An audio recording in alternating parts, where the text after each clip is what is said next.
욥기 8장 1절. 교재는 3250페이지.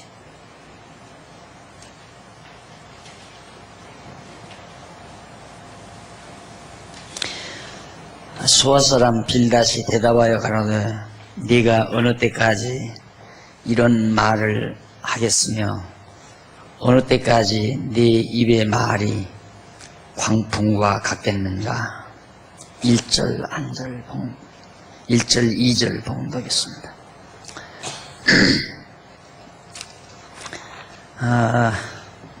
3249페이지에 보면 한쪽 가로 2번 나옵니다. 빌닷과 욥의 토론 내용입니다. 욥의 친구인 빌닷하고 욥하고 또 한판에 토론이 벌어집니다. 우선 그 8장에는 빌닷의 잘못된 변론 내용이 나와요. 이 8장 전체가 옳은 말이 아닙니다. 틀린 말이죠. 잘못된 변론인데 그 내용을 잘 모르면 그 내용이 모두가 다 옳은 말처럼 들리죠. 우선 이 수아 사람 빌닷이라는 사람이 나타나서 욥을 향해서 책망을 합니다. 도대체 어느 때까지 이런 말을 하겠느냐? 어느 때까지 네 입의 말이 광풍과 같겠는고. 그러니까 미친 바람처럼 네 말은 욥의 말이 잘못된 것이다 이 말이죠. 그렇게 욥을 질책하면서 3절로 7절까지 해서 그 밑에 빌닷이 욥에게 공의로 심판하신 하나님께 구하라고 그렇게 간구합니다. 맞아, 명령을 합니다. 3절 보세요. 하나님이 어찌 심판을 굽게 하시겠으며 전능하시니가 어찌 공의를 굽게 하시겠는가. 얼마나 맞는 말입니까? 딱 그 부분적으로 들으면 하나님은 심판을 굽게 하지 않고 바르게 올바르게 하시지. 빌닷이 너무 똑똑한 말을 한다 하는 얘기예요. 그렇게 들릴 수 있을 겁니다. 전능하시니가 어찌 공의를 굽게 하시겠는가. 네 자녀들이 죽게 득죄하였으므로 이 빌닷이 생각할 때에는 욥의 자녀들이 하나님 앞에 범죄했기 때문에, 죄를 지었기 때문에, 얻었기 때문에 주께서 그들을 그 죄에 붙이셨다. 네 자녀들이 죽은 것은 죄졌기 때문에 죽었다고 해요. 하나님이 바르게 심판하시는데 죄 안 졌으면 왜 네 자식들을 다 그렇게 하나님께서 죽이시겠는가. 욥의 아들들 다 죽었잖아요. 그걸 들어서 얘기하면서 네가 만일 하나님을 부지런히 구하며 전능하신 이에게 빌고 또 청결하고 정직하면 정녕 너를 돌아보시고 네 의로운 집으로 형통하게 하실 것이라. 네 시작은 미약하였으나 네 나중은 심히 창대하리라. 마치 어느 식당에 와 있는 기분이죠. 식당에 가보면 이 성구, 7절에 있는 성구가 많이 적혀져 있습니다. 이게 틀린 말인데 틀린 말을 써서 붙여놓고 있는 거예요. 이게 옳은 말인 줄 알고. 이 빌닷이 하는 얘기거든요. 이 빌닷은 욥에게 계속해서 네가 아들들이 다 죽고 어려움을 겪는 것은 하나님이 네 아들들이 죄를 졌기 때문에 다 죽이신 거고, 이제라도 네가 겸손히 낮아져서 하나님 앞에 구하고 부지런히 하나님 앞에 정말 청결하고 정직하게 그렇게 행하면 하나님이 너를 돌아보실 건데 너 참 못돼 먹었다 이런 얘기예요. 그러면서 이제라도 정말 청결하고 깨끗한 양심으로 하나님 앞에 빌고, 잘못했다고 빌고 용서를 구해라. 그러면 하나님이 네 의로운 집으로 형통하게 하실 것이라. 네 집을 형통하게 그렇게 해 주실 것이다. 다 옳은 말 같잖아요. 그러나 이것이 틀린 말이란 말이죠. 욥은 지금 뭘 잘못했어. 아들들이 잘못했어. 아들이 죽은 것도 아니고 재산이 망한 것도 욥이 죄를 졌기 때문에 망한 것이 아니라 까닭 없이 망한 거거든요. 하나님이 그 사단에게 욥을 자랑하지 않았어요. 이 세상에 욥과 같은 사람이 없다. 그런데 하나님이 그 욥을 망하게 하신 거란 말입니다. 그런데 이 친구는 그렇게 생각을 안 하죠. 너 망한 것은 하나님 앞에 죄져서 망한다. 그러면서 내 시작은 미약하였으나 내 나중은 창대하리라. 이제라도 회개하고 하나님 앞에 내가 낮아지면 하나님께서 너를 지금 형편없이 내가 됐지만 점점 네 가정이 아주 창대하게 부강할 것이다. 그러면서 그 근거를 들어요. 자기가 말하는 말의 근거가 뭔지. 되게 그러잖아요. 우리가 논문을 써도 자기가 말하고자 하는 이론을 딱 말하고 그 이론에 대한 사실 근거, 훌륭한 박사들의 말이나 교수들의 말, 그 말을 풋노트를 달아가지고 내가 하는 말은 이런 위대한 분들의 이론에 근거했다.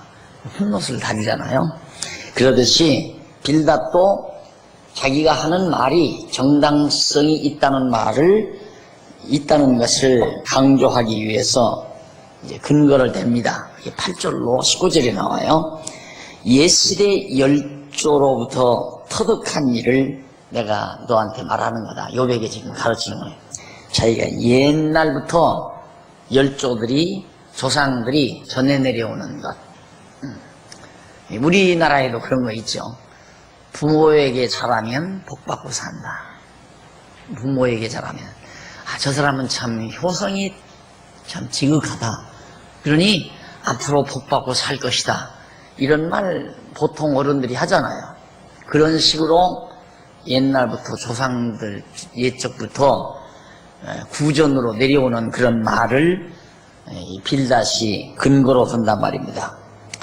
8절 청컨대 너는 옛시대 사람에게 물으며 열조의 터득한 일을 배울지어다. 열조들이 깨달은 말이 있다. 우리는 어제부터 있었을 뿐이라. 우리는 오래전에 있는 것이 아니라 이 세상에 태어난 지 얼마 안 됐다. 지식이 망매하니 세상에 있는 날이 그림자와 같으니라. 그들이 내게 가르쳐 이르지 아니하겠느냐. 열조들이 과거 조상들이 우리 가르친 바가 있다. 그 마음에서 나는 말을 바라지 아니하겠느냐. 왕골이 진펄이 아니고 나겠으며 왕골이라는 건 옛날 시골에서 자리 짤 때 쓰는 그 풀입니다. 길게 해서 쭉 자라는데 그건 아주 물이 많고 진펄, 뻘과 같은 그런 곳에서 많이 나는데 왕골은 그런 진펄에서 난다. 갈대가 물이 없이 자라겠느냐. 갈대는 메마른 곳에 나지 않죠. 물 많은 곳에서 갈대가 자라고. 이걸 근거로 들어요. 그러면서 12절 이런 것은 풀으로도 아직 벨 때 되기 전에 다른 풀보다 일찍이 마르느니라. 하나님을 잊어버리는 자의 길은 다 이와 같고 사고한 자의 소망은 없어지리니 그 믿는 것이 끊어지고 그 의지하는 것이 거미줄 같은즉 그 집을 의지할지라도 집이 서지 못하고 굳게 잡아도 집이 보존되지 못하리라. 자, 옛날 조상들이 다 한 얘기지만 갈대나 왕골처럼 물기가 있어서 우뚝이 자라지만은 다른 풀보다 일찍 다 말라버린다. 그러니까 왕골과 갈대가 그렇게 말라 시들어드는 것처럼 악인은 쉽게 망하는 법이다. 그 말이에요. 그러니까 악인은 망한다. 옛 조상들이 다 그렇게 말을 했다. 그리고 악인의 집이 절대로 승승장구하게 서질 수가 없는 것이다. 16절 식물이 일광을 받고 푸르러서 그 가지가 동산에 뻗어가며 그 뿌리가 돌무더기에 서리어서 돌 가운데로 들어갔을지라도 그곳에서 뽑히면 그 자리도 모르는 체하고 이르기를 내가 너를 보지 못하였다 하리니 그 기르 희락은 이와 같고 그 후에 다른 것이 흙에서 나리라. 결국 식물이 햇빛을 받아가지고 아주 푸르르게 자라가면서 계속 가지가 뻗고 자라는데 그 뿌리가 돌무더기에 서리어서 돌 가운데로 이렇게 뿌리가 깊이 들어갔다 할지라도 뽑히면 그만이다 이거예요. 그리고 거기서 다른 풀이 나는 것이다. 그런 것처럼 악인은 망하면 끝난다. 다른 집안이 일어나게 된다 이거예요. 그러니까 빌닷은 철저히 이 세상에는 의인만 살아남지 악인은 다 망하게 된다는 것이 그의 지론입니다. 그러니까 네가 망한 것은, 네 집안이 망한 것은 악하기 때문에, 죄를 범했기 때문에 망한다 그 얘기거든요. 이론은 그렇대요.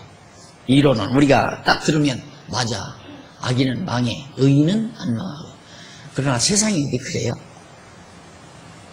의인만이 사는 세상 같으면 이렇게 험하지를 않죠. 악인이 얼마나 잘 됩니까?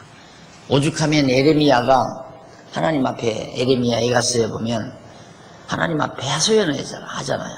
하나님이여, 어찌하여 세상에는 악인들이 이렇게 다 잘 됩니까? 그걸 묻죠. 그때 하나님께서 에레미야에게 깨닫게 하는 바가 있었습니다. 그건 뭐냐면 악인이 지금 잘 되지만은 때가 되면 하나님께서 악인이 멸망의 때를 정해놨다 그 말이에요. 그런 날로 하면서 아직 때가 되지 않아서 악인도 이 땅에서는 잘 돼가는 것이다. 욥은 망한 것이 그러면 악하기 때문에 망했는가?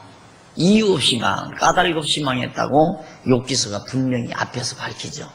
그러니까 빌닷의 이론은 매우 잘못된 이론입니다. 그러면서 빌닷은 계속해서 20절로 22절에서 뭔 얘기를 하느냐면 공의의 하나님을 소개합니다. 하나님은 정말 공의의 하나님이다. 그러면서 순전한 욥을 조소합니다. 욥을 흉을 봐요. 조롱하고. 하나님은 공의의 하나님이다. 너 의로운 척하지만 웃기지 말라 이 말이에요. 네가 망한 것은 죄를 졌기 때문에 망했다.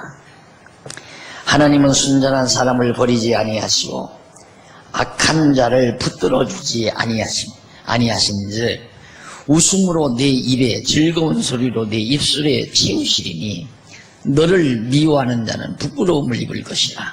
악인의 장막은 없어지리라. 자, 이게 이제 비유는 얘기예요. 너를 미워하는 자는, 욥을 너 미워하는 자, 너 의인이라니까 너 미워하는 자는 부끄러움을 입을 것이다. 네가 너 의인이라며 욥이 자기는 죄에 져서 망한 것이 아니다 그러니까 야 잘났다 이거야. 네가 의인이라면 너를 만약에 미워하는 자가 있다면 그 사람은 도리어 부끄러움을 당하게 될 것이다. 이게 비소하는 말이죠. 빌닷이. 왜 그러냐면 하나님은 순전한 사람을 버리지 않는다. 절대 하나님은 의롭고 깨끗한 사람 버리지 않는다. 그러나 우리가 아다시피 예수 그리스도는 흠과 티가 없는 분 아니에요. 아무 죄 없으신 예수를 십자가에 못 박혀 죽게 만드시는 하나님이십니다. 예. 욥의 멸망, 욥의 이 고난은 장차 오셔서 고난당하실 그리스도 고난의 한 모형이라고 하는 것, 이미 이 노트에 다 기록이 되어 있는 걸 여러분이 읽으셨을 겁니다. 자, 이렇게 이제 빌닷이 나와서 엉터리 소리를 짓거려 대니까 욥이 9장과 10장에서 반박하면서 하나님께 기도하는 내용이에요. 얼마나 억울하겠어요. 욥은 아무리 생각해도 하나님이 나를 망하게 한 것은 죄인이기 때문에 죄값으로 망하게 한 것이 아닌데, 그렇게 친한 친구들이 와서 한결같이 죄졌기 때문에 망했다고 그러니까 답답하기도 하죠. 욥은 굽히지 않습니다. 우선 반박하면서 하나님께 기도하는 내용이 9장과 10장인데, 우선 9장 1절로 14절 보면 욥이 전능하신 하나님 앞에서 의롭지 못하는 것을 변호합니다. 전능하신 하나님 앞에 내가 의롭지 못하다. 사실은 욥이 대답하여 가로되 내가 진실로 그 일이 그런 줄을 알거니와 인생이 어찌 하나님 앞에 의로우랴. 욥이 빌닷이 하는 말을 듣고, 그래, 누구나 하나님은, 인간은 하나님 앞에 완전한 자는 있을 수 없다. 다 의인이, 완전한 의인이 인간이 하나님 앞에서 있을 수가 없다. 그건 욥 자신도 인정을 한다 이 말이에요. 그러나 욥은 하나님께서 의로운 자라고 인정을 하셨죠. 그러나 욥의 입장에서 볼 때는 인간은 누구나 다 하나님 앞에서 의로운 자가 없다는 것이 기본 생각입니다. 그러면서 하는 얘기가, 사람이 하나님과 쟁변하리 할지라도 천마디에 한마디도 대답지 못하리라. 하나님과 인간이 쟁변, 논쟁을 벌린다고 하면 하나님께서 한마디 하면 인간은 한마디도 할 수가 없다. 이게 비교가 안 된다 이거죠. 하나님과 인간은 비교가 안 된다. 그걸 기본적으로 욥은 알고 있어요. 그러니까 의인은 없나니 한 사람도 없는 거죠. 바울이 말하는 대로 그걸 뜻하는 거예요. 그러나 욥이 주장하는 건 내가 죄를 졌기 때문에 죄값에 의해서 하나님이 나 망하게 한 건 아니다. 그걸 욥이 계속해서 강조하는 거거든요. 인간이 어느 누구도 하나님 앞에 의로운 자가 없지만은 그렇다고 해서 하나님이 내 죄값으로 우리 가문이 이렇게 다 망하게 한 것은 아니다. 그걸 이제 욥이 내세우는데, 친구들은 와서 계속해서 네가 죄인이기 때문에, 하나님 앞에 죄를 졌기 때문에 죄의 값으로 공의의 심판을 받은 것이다라고 그렇게 주장하는 말에 반박을 해 가고 있는 겁니다. 4절, 하나님은 마음이 지혜로우시고 힘이 강하시니 스스로 강팍히 하여 그를 거역하고 형통한 자가 누구이랴. 하나님은 마음이 지혜로우시고 힘이 강하시니 스스로 강팍히 하여 그를 거역하고 형통한 자가 누구이랴.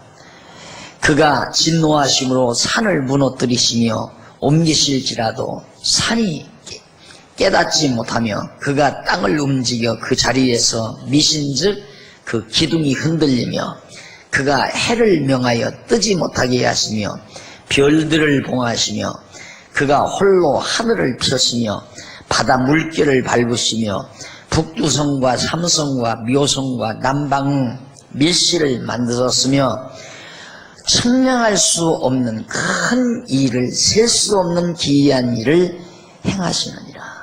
하나님이 얼마나 전능하신 분인 줄 네가 아느냐, 빌닷더라는 얘기예요. 하나님은 인간과는 비교가 안 된다.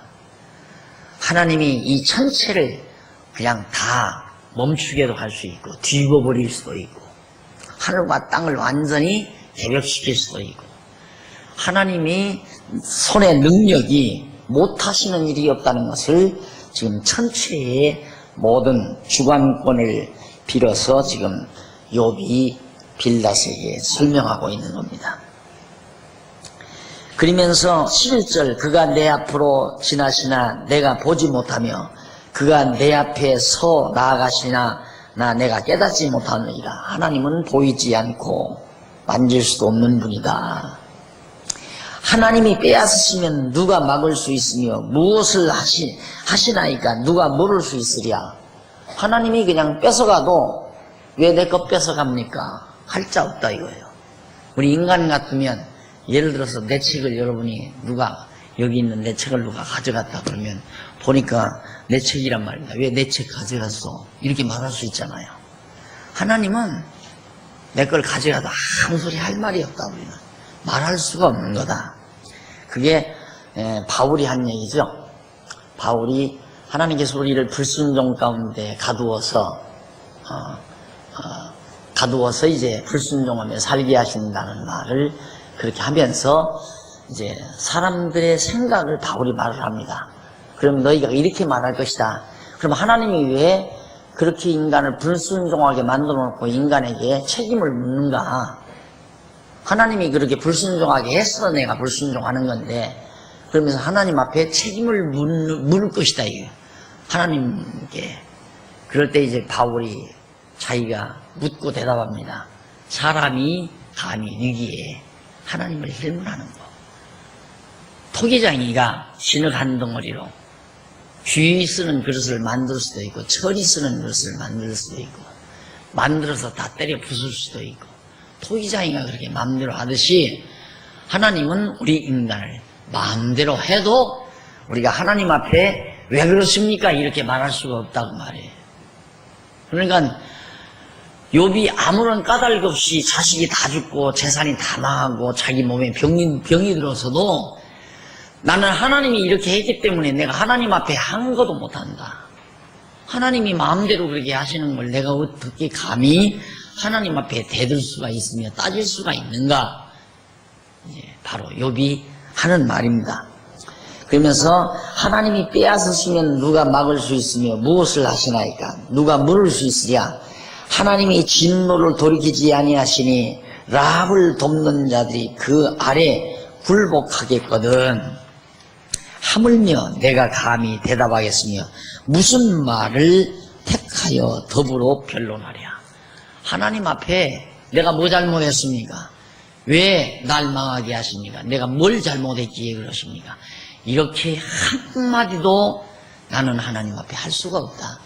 뺏어가도 하나님이 주었다가 뺏어가는데 무슨 할 말이 있으랴. 아내에게도 그런 말을 했죠. 아내도 욥이 병들어서 죽게 되니까 당신 믿는 하나님 저주하고 죽으시오. 남편을 그렇게 저주했잖아요. 그러니까 욥이 아내에게 어리석은 여자라고 말하면서 하나님이 주신 자도 하나님이시고 가져가신 자도 하나님이신데 하나님이 주었으니 가져가시는 것이 뭐가 잘못이냐는 얘기죠. 욥의 그 신관이라는 것은 대단합니다. 여러분들이 지금 역사서 공부하고 욥기서 배우잖아요. 여기에 이제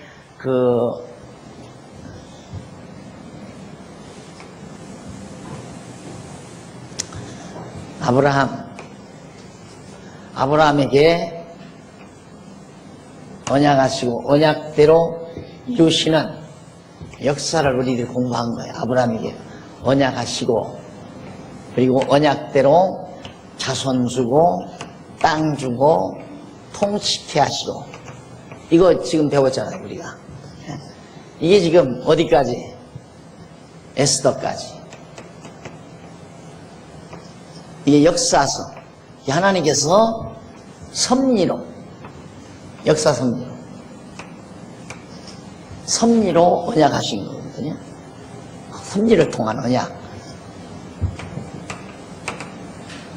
역사 섭리를 통한 언약. 하나님께서 이렇게 언약하시고 언약대로 자손, 땅, 통치 이걸 그대로 이루어 주시는 역사 섭리를 통해서 장차 둘째 아담 되시는 예수 그리스도를 통하여 반드시 아담에게 언약한 사실을 이루어준다는 언약의 말씀을 이런 역사 섭리를 통해서 했다 이 말이죠. 그러니까 이런 역사 섭리를 통해서 나타난 하나님에 대한 첫 번째 노래가 여기다 이 선상에서 하면 안 되죠. 이런 역사 섭리를 통해서 보고 나서 욥기에서 하나님의 전능성. 와, 정말 하나님의 능력이 대단하시다 이 말이에요.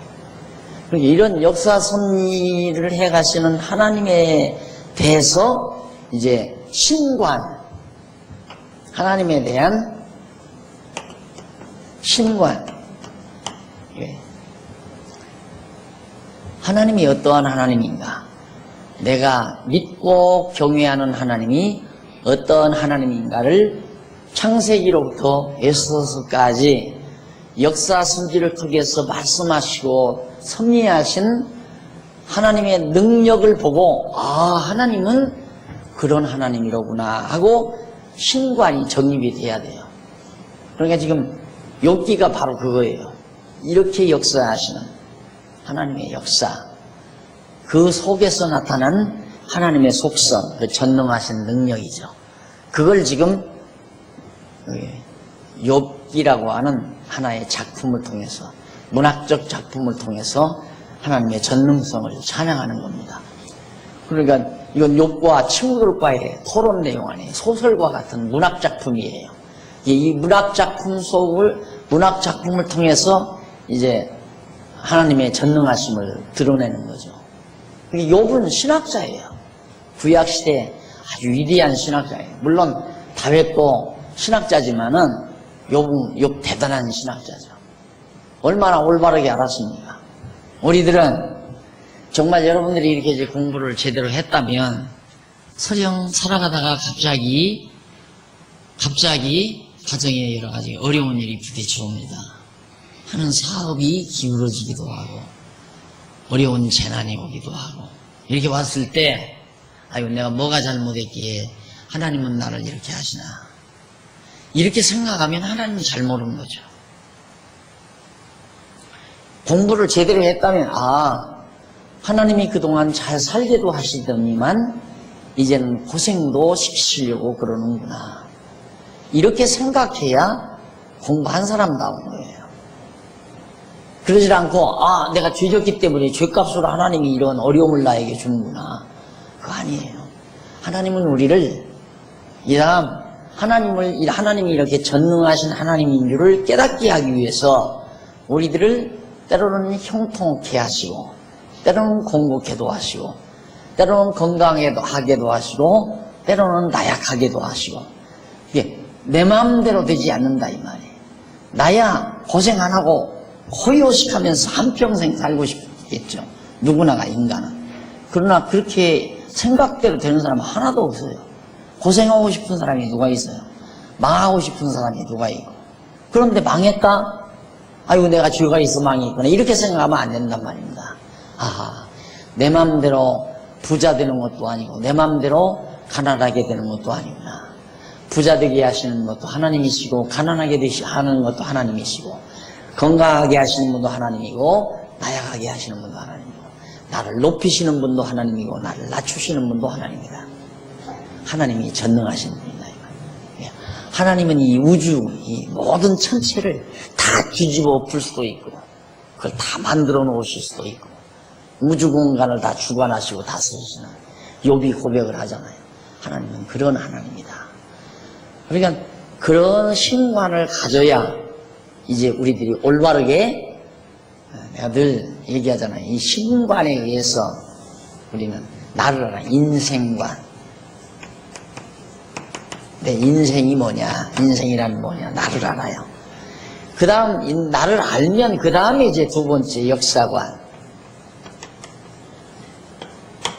그 다음 세 번째가 세계관. 이게 정립이 되면 분명하게 주체의식이 있는 사람이에요. 내 인생관, 역사관, 세계관이 확립된 사람. 이게 확립되면 여기에서 가치관이라는 게 설정돼요. 분명한 가치체계를 세우고 살아가는 사람이에요. 그냥 본능대로 사는 게 아니고 배고프면 먹고 피곤하면 잠자고 그렇게 사는 게 아니라 나는 왜 살아야 되나? 나는 이 시대에 뭘 위해 태어났나? 이건 하나님 앞에서 생각하면 쉽다 이 말이에요. 하나님이 나를 왜 이 시대에 태어나게 했을까? 자기 인생에 대해서 목적, 인생의 가치, 자기 가치. 왜? 역사를 아니까. 하나님께서 자기 생애의 모든 과정을 하나님이 주관하시고 역사에 섭리해 가신다. 또 이 나라의 역사도 세계 역사도 다 하나님이 주관해 가시고 다스리신다. 왜? 당신의 영광을 드러내기 위해서. 이게 우리의 역사관이에요. 세계관.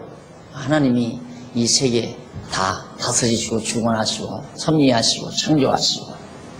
세계는 우리의 삶의 무대죠. 역사는 삶의 흔적이고 그리고 인생은 바로 이 세계 무대 위에서 살아가는 바로 주연 배우고, 누구에 의해서? 하나님에 의해서. 왜? 어떤 무언 목적으로? 이 가치가 바로 목적으로 정해져요. 목적이 뚜렷한, 목적이 있는 삶을 사는 게 의식이 있는 삶이란 말이에요. 여러분들이 지금까지 에스더서까지 공부하는 것은 신관을, 하나님을 깨닫게 하기 위한 거예요. 계시라고 그러잖아요. 계시. 하나님을 계시하시는 것. 그런데 이제 여기 욥기서가 또 계속해서 계시가 돼요. 하나님은 욥기서와 같은 하나의 문학 작품과 같은 내용을 통해서 하나님의 전능하심을 계시하시는 거죠. 이런 전능성은 바로 이런 역사 섭리를 통해서 다 하나님이 드러내신 것이다. 그래서 하나님의 전능성을 구약의 성도들이 찬양하는 얘기입니다. 그리고 우리가 이제 하나하나 정리할 과정이거든요. 신관 정리예요. 다른 거 아니에요. 이제 욥기를 배운다. 간단해요. 신관 정리예요. 신관을 왜 정립하는가? 인생관, 역사관, 세계관 수립을 위해서. 이게 딱 정리가 되면 가치 설정이 돼요. 아, 뭐가 가장 가치로운 거구나. 그 가치란 당연하죠. 인간의 제일 되는 목적이 무엇이뇨? 그를 영화롭게 하는 것과 그를 기쁘시게 하는 것이니라. 하나님을 영화롭게 하고 하나님을 기쁘시게 하면서 하나님 경외하며 사는 것이 인간의 최고의 가치다. 이게 이제 자기 것으로 받아들여져야죠.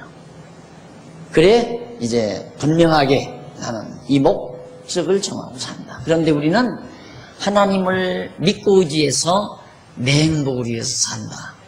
그건 인본주의적인 가치관이에요. 인본주의적인 가치관. 신본주의에 의한 가치관은 하나님의 영광을 위하여 하나님을 경외하기 위해서 나는 존재한다.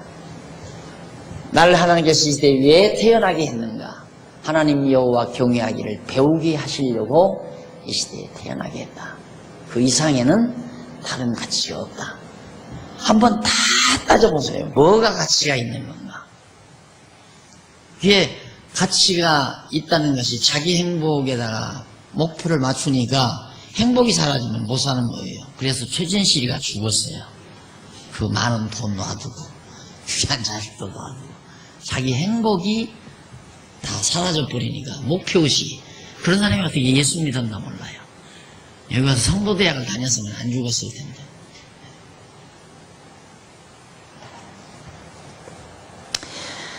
자, 그 다음 욥이 자기가 의로워도 하나님 앞에서 무능한 자라고 욥이, 아니 가만히 있습니다. 욥이 전능하신 하나님 앞에 의롭지 못하는 것을 변호하는 내용인데 56페이지 3256페이지 1절로 4절 세 번째 줄 나오죠.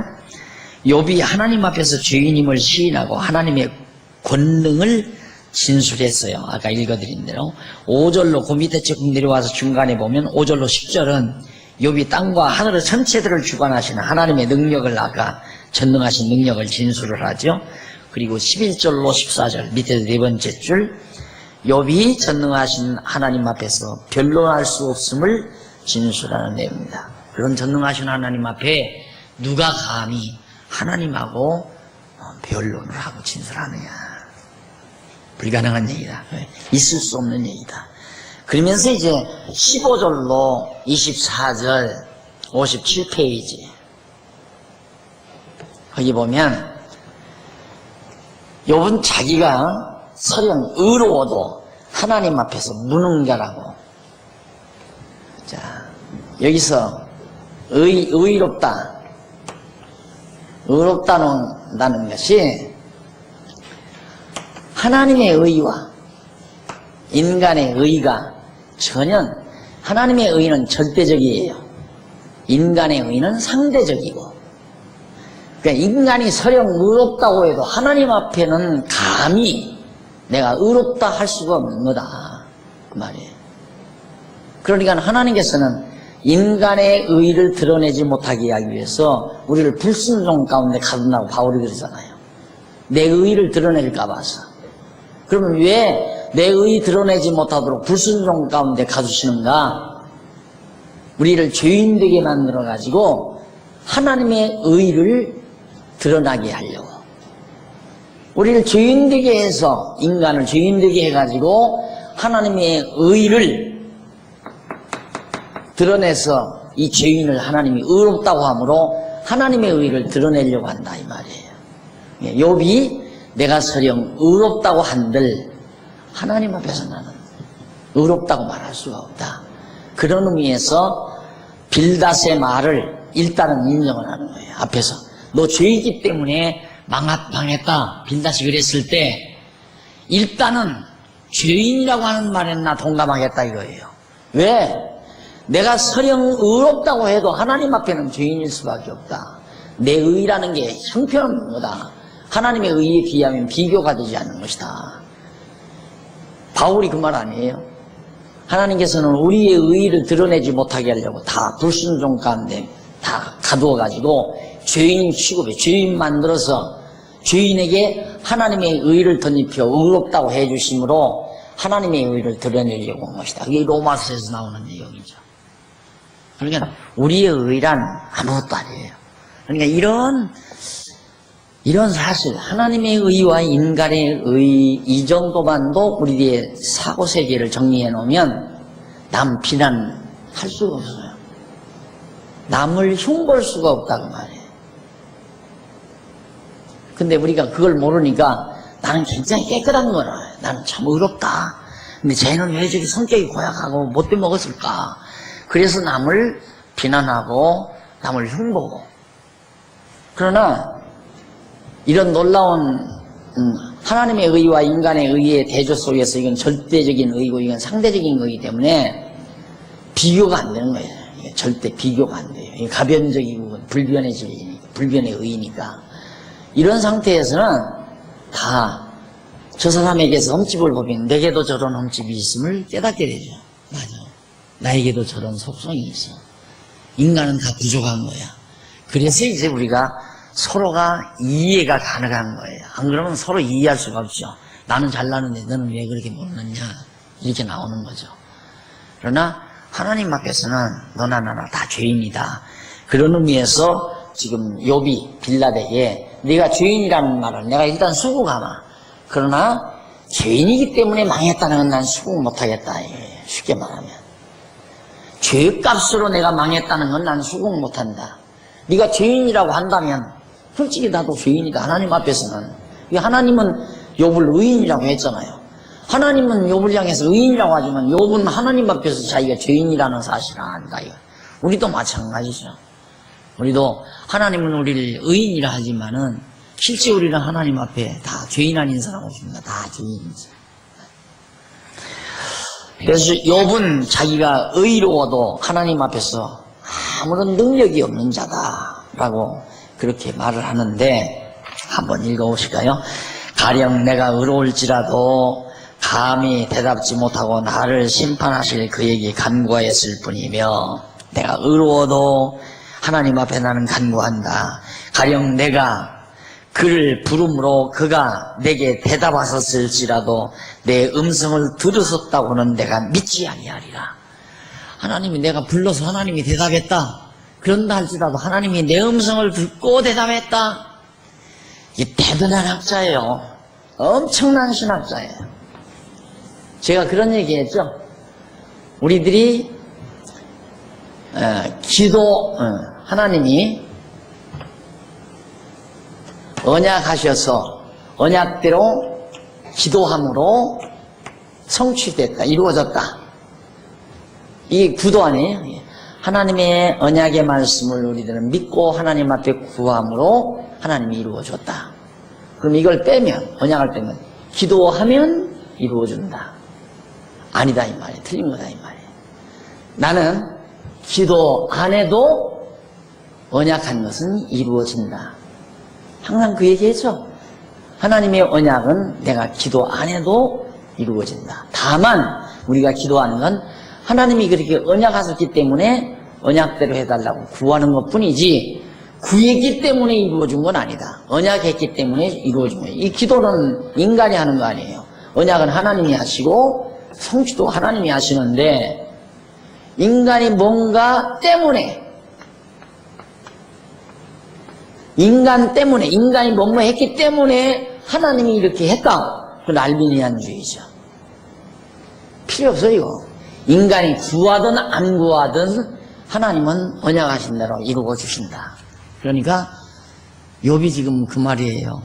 내가 하나님 앞에서 지금 구했을지라도 하나님이 대답했을 때 내가 구했으므로 하나님이 간구했기 때문에 하나님이 들으셨다고 난 생각하지 않는다. 이 말은 뭡니까? 이 말과 똑같은 거예요. 하나님 당신 뜻대로 하시는 거다 그 말이에요. 망하게도 하고 흥하게도 하고 높이기도 하고 낮추기도 하고 죽이기도 하고 살리기도 하고 하나님 당신 정하신 뜻대로 하지 인간이 해달라는 대로 대답해서 해주는 거 아니다. 제대로 된 신학자네요 욥이.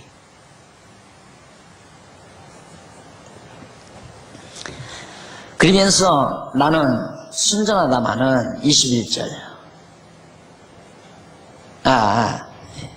20절 가령 내가 의로울지라도 내 입이 나를 정죄하리니 내가 의로울지라도 내 입이 나를 죄인이라고 말하겠다.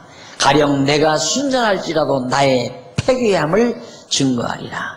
나는 순전하다마는 내가 나를 돌아보지 아니하고 내 생명을 천히 여기는구나. 이 일이 다 일반이라. 그러므로 나는 말하기를 하나님이 순전한 자나 악한 자나 멸망시킨다 하나니 호련히 재앙이 내려 도륙될 때에 무죄한 자의 고난을 그가 비웃으리라. 세상이 악인의 손에 붙이웠고 재판관의 얼굴도 가리워졌나니 그렇게 되게 하니가 그가 아니시면 누구이랴. 6.25 동란때 인민군들이 폭격을 했어요. 그런데 어디 예배당이 폭격을 많이 해서 폭삭 다 무너졌어요. 많은 예배 교회당. 그러니까 많은 사람들이 뭐라고 하냐면 야 하나님이 있기는 어디가 있느냐. 하나님이 있다면 어떻게 저렇게 예배당들이 다 폭격마저 다 불타고 무너나느냐. 그 얘기예요. 하나님은 의인도 악인도 관계없다. 당신 뜻이면 다 망하기도 하고 다 흥하기도 하고 악인도 잘되게도 하고 의로운 자도 못되게도 하고 하나님이 당신 정하신 뜻대로 그렇게 다 해간다. 그러면서 거기 나오잖아요. 23절 호련히 재앙이 내려 도륙될 때 무죄한 자의 고난을 그가 비웃었으리라. 죄 없는 자가 고난당하는 거 하나님이 비웃는다 이 말이에요. 세상이 악인의 손에 붙이워졌고 이 세상 악한 사람들의 손에 붙이워져서 악인들이 득세하고 악인들이 쇄도를 부리고 그런다. 예. 하나님이 그렇게 하셨다고 말이에요. 그러니 얼마나 역사를 바르게 봅니까? 욥의 사관이 너무 분명하잖아요. 그러니까 이 세상에 보면 악인만 망하는 게 아니라 의인도 망하고 의인만 망하는 게 아니라 악인도 망하는 경우가 있고 의인만 잘 되는 게 아니라 악인도 잘 되는 경우가 있고 내가 늘 말하잖아요. 우리나라 재벌들 가운데 예수 믿는 사람은 거의 없어요. 대재벌은 다 예수 안 믿어요. 도리어 불교인들이에요. 우리 참 괴롭죠. 이 성경 모르면 어떻게 정말 하나님이 살아계시다면 큰 재벌들이 돈 많이 벌어가지고 꽁꽁 다 싸놔서 일거리는 안 주고 취업 못하는 젊은이들이 속출하고 근데 부자들은 점점 재산은 더 늘어나고 그런 포악한 사람들이 어디 있어요. 근데 그런 사람들이 더 잘 되잖아요. 어떻게든지 열심히 공부해서 고생하신 어머니 아버지 봉양해드리려고 시험 공부 열심히 해서 취직시험 봤는데 계속 떨어지고 직장도 못 잡고 그래서 날마다 거리를 방황하고 그런 순진한 젊은이들이 지금 얼마나 많습니까? 그런 거 보면 진짜 하나님 살아계시냐고 아우성 한번 칠 수 있잖아요. 우리들. 그게 바로 에가서에서 에레미야가 하나님 앞에 하소연한 거예요. 보니까 막 바벨론 군대들이 와서 예루살렘을 다 에워싸고 불쳐지르고 막 사람 죽이고 다 한다 이 말이에요. 바벨론 군대들은 전부 이방인들 아니에요. 그러니까 에레미야가 하나님이여 어찌하여 이 세상이나 악인이 저렇게 잘 됩니까? 승리하고 근데 하나님의 백성은 왜 이렇게 다 망합니까? 그러면서 하나님 앞에 항거하는 그런 대목이 나오는 것처럼 욥은 하나님이 그렇게 하시는 분이다 이 말이에요. 그러니까 자기 다 망하게 했어도 하나님께 전혀 원망을 안 하는 거예요. 하나님이 주었다가 하나님이 다 뺏어가니까, 뺏어갔다고 생각하니까. 그렇게 되게 하니가 누구냐면 그가 아니시면, 하나님이 아니면 누구냐? 하나님이 다 그렇게 한 거다 이거예요. 김정일 씨가 저렇게 권좌를 누리려고 자기 백성들 어린 것들 먹지 못하고 굶주리고 빼빼 말라가지고 갈비뼈가 앙상하게 만들고, 내가 이번에 아프리카 가서 그 불쌍한 사람들 봐도 그냥 흙구덩이 속에서 이렇게 살아도 통통해요. 강냉이 가루라도 제대로 먹여가지고. 그것만 또 그만 또 못한 사람이에요 김정일이. 자기가 다스리는 백성들 전부 어린 것들 다 굶기고 헐벗게 만들고. 누가 그렇게 했나? 하나님이 그렇게 했다 이 말이에요. 그것도 지금 세계 경제가 왜 이렇게 곤두박질 칩니까? 큰 대부자들이, 세계 대부호들이 계속 장난치는 거예요. 자본주의라는 게 얼마나 비정한 주의인지 압니까? 세계 은행권, 세계 은행권을 다 유대인들이 다 쥐고 있어요.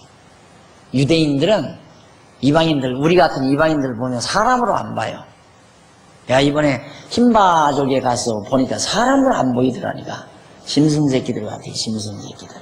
애기들 막 달라가지고 옷도 안 입히고 그냥 막 비도 안 오니까 흙구덕이 아니에요. 막 먼지 풀풀 나는 흙구덕이.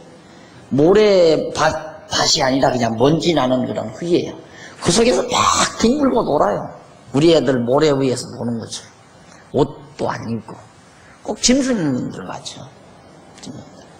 우리가 그렇게 짐승처럼 보면서도 이건 아니지, 저도 생명이지, 난 그렇게 생각했지만 유대인들은 우리 이방인들을 개돼지로 취급해요. 지금도 인간으로 취급 안 해요.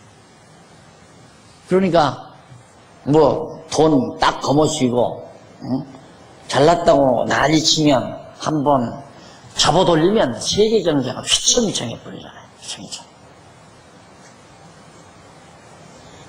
웃고 있는 거죠. 유대인들은 이 세계 중국이 막 빌딩을 짓고 다음 세대 모든 경제권은 중국이 진다 난리를 치고 석유값이 막 하늘을 치솟듯이 올라가고 난리를 치니까 유대인들은 뒤에서 미소 짓고 있는 걸 두고 보자. 하루아침에 세계가 다 이 난리 치잖아요.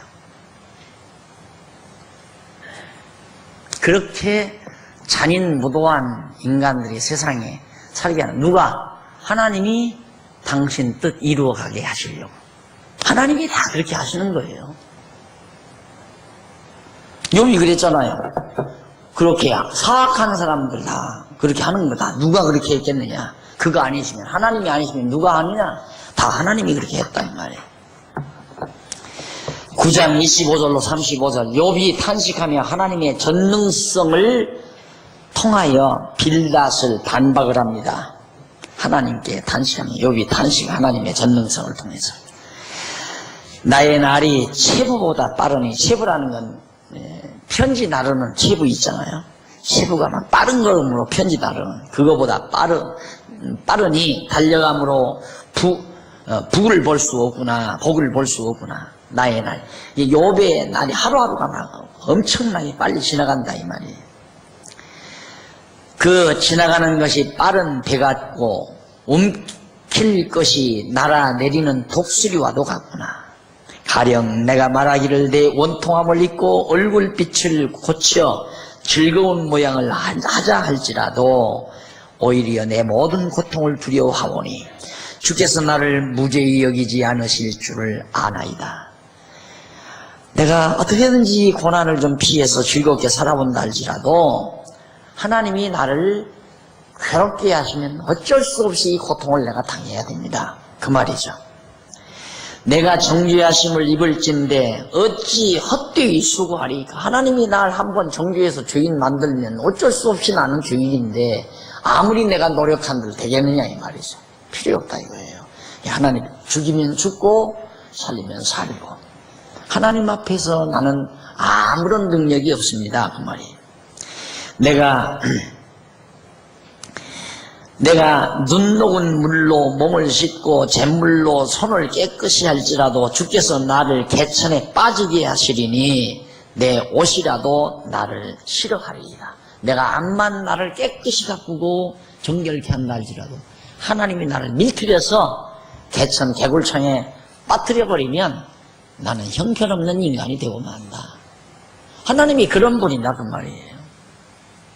그런데 우리는 계속 하나님하고 수습하는 게 내가 이렇게 하면 하나님이 이렇게 해주고 내가 이렇게 하면 하나님이 또 이렇게 해주고 모든 사람들이 그런 신관을 가지고 있어요. 모든 사람들이 이 땅에 어떤 사람도 예수 믿는 어떤 사람도 오늘 공부하는 여러분 말고는 모든 사람들이 그런 신관을 가지고 있어요. 내가 하나님 앞에 잘하면 교회 충성하고 교회 열심히 하고 선한 일 많이 하면 하나님이 나에게 복 줘서 몸도 건강하고 잘 먹고 잘 살게 하고 그런 일 하지 않으면 하나님이 저주해서 못 먹고 못 살게 하고 다 그렇게 생각하는 사람은 어디 있어요? 전부가 다. 근데 안 그렇다고 말이에요. 그러니 오늘 우리가 건강하게 밥을 먹고 이렇게 산다는 것 자체가 엄청난 은혜가 아닐 수가 없는 거예요. 이걸 은혜로 생각 안 하는 거야. 그래서 맨날 지금도 어디 가서 사람들은 은혜 달라고 그러잖아요. 은혜. 하나님 은혜 주시옵소서. 하나님이 주신 은혜가 엄청난데도 그 은혜에 대한 감동은 고사하고 얼마나 욕심이 터지게 많은지 지금도 은혜 달라고 주시옵소서 기도하고 산다니 사람들이. 내가 한만 내 노력을 다해서 깨끗하게 죄 없이 정결하게 그렇게 살려고 내가 노력할지라도 하나님이 나를 확 밀들여서 개구창에 빠뜨려서 죄 웅덩이에서 죄 짓고 그렇게 살게 하시면 할 수 없다 이 말이에요. 인간은. 그런데 우리를 그렇게 내던져버리지 않고 정말 이렇게 하나님의 말씀 듣고 여호와 경외하기를 배우며 산다는 것이 이게 하나에서 10가지 은혜할 일이 없죠.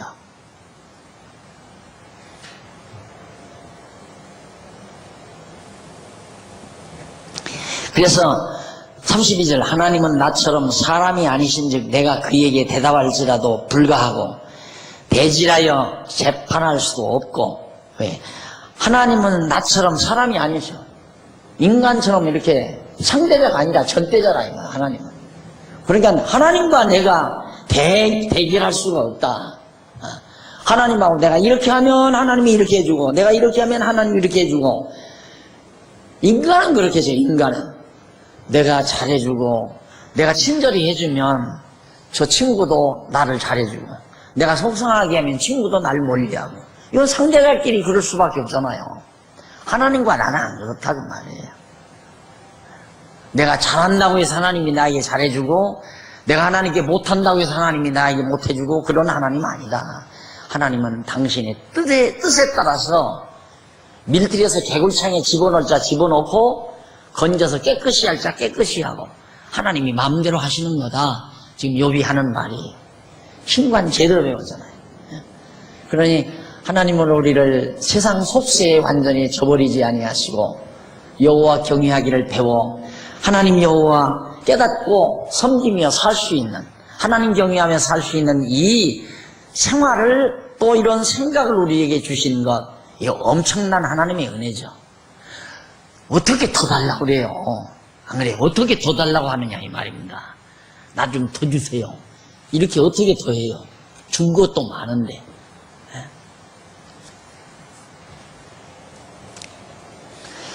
주께서 그 막대기를 내게서 떠나게 하시고 그 위험으로 나를 두렵게 하지 아니하시기를 원하노라. 하나님이 좀 나를 때리는 걸 좀 이렇게 비켜가시고 이제 나에게서 좀 날 겁나고 두렵게 하지 아니했으면 참 좋겠다. 그리하시면 내가 두려움이 없이 말하리라.